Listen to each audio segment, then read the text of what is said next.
So, another day, another drama event in the Magic community. This time, we're looking at the Pro Players Club Platinum level changes. So, as you guys know, I normally come across on the side of the sky isn't falling. Wizards generally gets a lot of crap for things that they change. Everybody's mad about it at the start, and a month or two later, people are like, it wasn't such a bad idea. Good example of that is, say, like the Magic Online play points.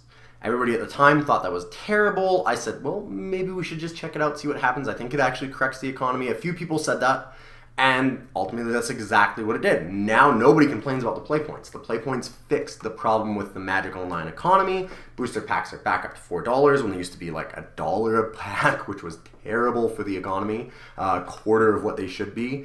Things like that just kind of corrected because of the play points. Now, this one, I kind of want to come out a little bit on that same side. At first, we have the pro players are getting their budgets basically just slashed. So they're losing 90% about of the earnings that they'd normally get. So as a pro platinum player, which is a small portion of the pro players, they would get $12,000 by going to every pro tour. So you get $3,000 per pro tour, 4 pro tours a year. Now they get $250 per pro tour. So they're basically seeing a slash of $11,000 in that. That's only the start of the things too. They're going to lose money for the World Magic Cup qualifiers. It goes from $500 to $250. They're going to lose Magic on the World Magic Cup itself, where it goes from $1,000 to $500. So all of their appearance fees are just dropping like crazy. Now, in some ways, that might not be that bad, because what Wizards did do is they've invested a lot more money. Most of the money, in fact, went to the prize of Worlds. So they're trying to have one really, really big event that gives out $500,000 now instead of $150,000 as the prize pool. That's awesome. And it shows their strategy. Their strategy is to sell the game as more of an esport. That's something they've said they wanted to do for a while. The way that you look at it as an esport is if you can advertise huge payouts. So you want to show off like $1 million or $500,000 plus payouts for big tournaments. That's what they're trying to do. And they're trying to generate that kind of fervor around it, get sponsors involved maybe, because if they have one big tournament where they can get a lot of viewers, then they can sell sponsorship, and it might ultimately be better for pros. I'm sure that that's what Magic themselves are kind of thinking and have thought about this. Now, let's put the brakes on that. Because the one thing, I think that that's a realistic in some ways scenario. It makes sense. It's their strategy. I can understand why they're doing it in a way like that. It does make a certain amount of sense. And I can kind of side with Wizards to a point. Normally, I like to side with Wizards over a lot of these things because the community gets very up in arms right away, and I like to provide that opposing viewpoint. Here, there's a few issues that I have, though. Wizards has had their revenues increase from, say, 2008 to 2012. It tripled. It almost tripled in Magic. That's crazy. In the meantime, the prize payouts have hardly changed at all. From 1997, like the Pro Tour prize payouts were at $150,000. Today, they're at $250,000. That's nothing. And they changed in 2012. It took 15 years for that to change. In the meantime, over just less than a quarter of that 15 years, just the 4-year span from 2008 to 2012, you had an increase in their revenue of almost 3 times. That's insane. None of that's trickling down to the players. Some of it goes for pro club points and things like that. But they've also hacked back DCI, the player award that you used to have. That no longer happens. There's been cutbacks in other areas too. So when are these kinds of things going to trickle down to the players? Why can't they afford to spend more in Magic? And that's something that they said in some of their own investor materials in 2016 at the start, February 2016. They said, we are going to invest more into Magic. It's showing growth year over year, and it's worth it. They showed in their 2016 investor summary that we're going to invest more into Magic, especially into digital platforms. Well, where's the investment? They cut GP coverage a whole bunch. They changed a little bit of the team, but that's not an investment. And then they slash all the pro player club points payouts at the same time, like giving a little bit more into Worlds, but it's not covering the entirety of that slash. They're still saving money. So where is this money going? Like, how are they losing so much money that they need to cut everything back constantly? It doesn't make any sense to me that that's what's happening. When you see growth this much and there's just nothing happening from it, like, that's not a good idea. The other really big problem, and this is just a bad PR move, and Wizards does this all the time. It's one reason why I end up having to kind of come out and almost in a way defend them and like look at it from a different perspective, because they are the worst at PR, it feels like. So many times their announcements come with so much backlash, and it's just the timing or the way that they say it. And it's no different this time. The pro season started August last year and it ends August this year. So August 2016 is when that pro players club ends. That's when you are going to start getting your benefits. Well, that means that we're 8 months in. We're over 8 months into this pro season out of an entire year, and now they're changing it.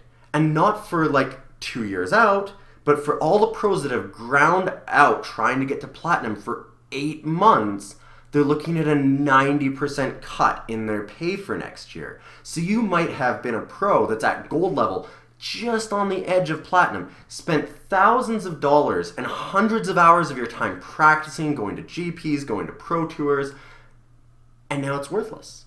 What was the point? You spent all this money.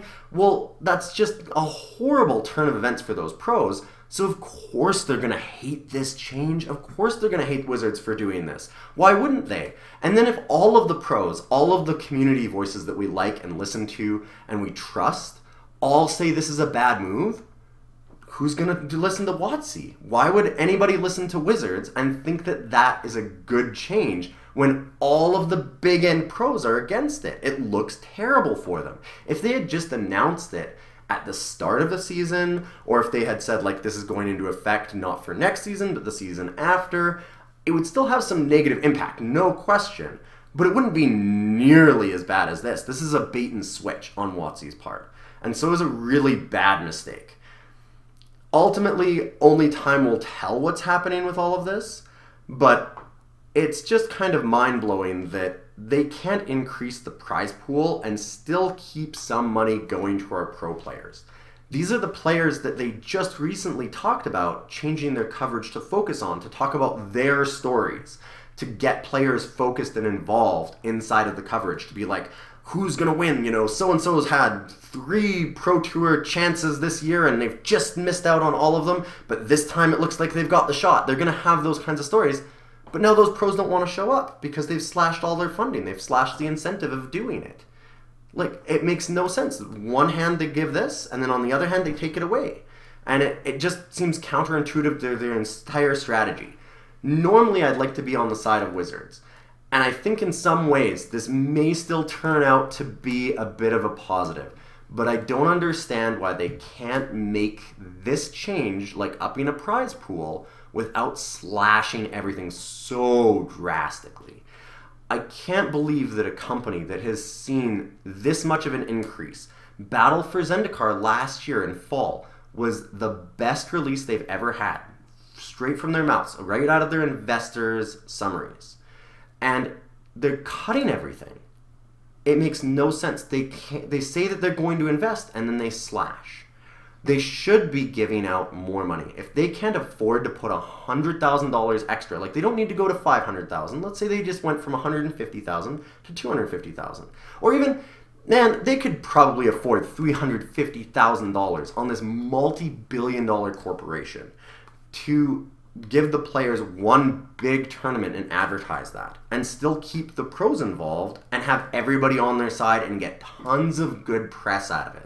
But instead what they did is they slashed players, and adding the prizes just seems like an afterthought at this point.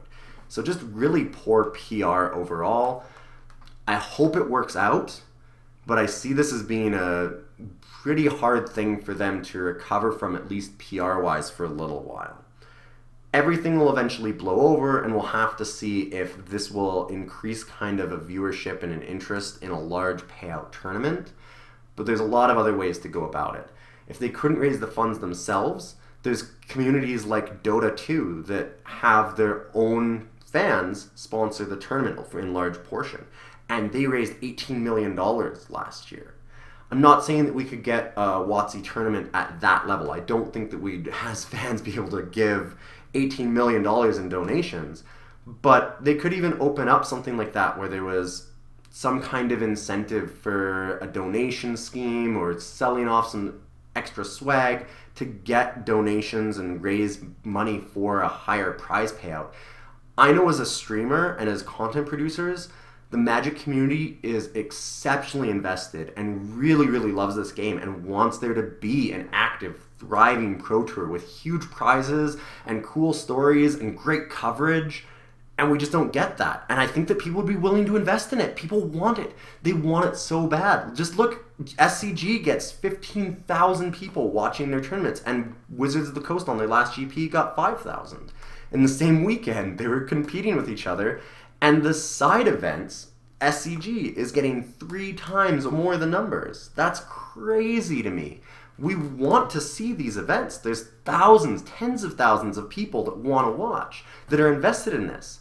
And we can't seem to get Wizards on board with us. They can't seem to give us what we want without taking something away and making it just a negative.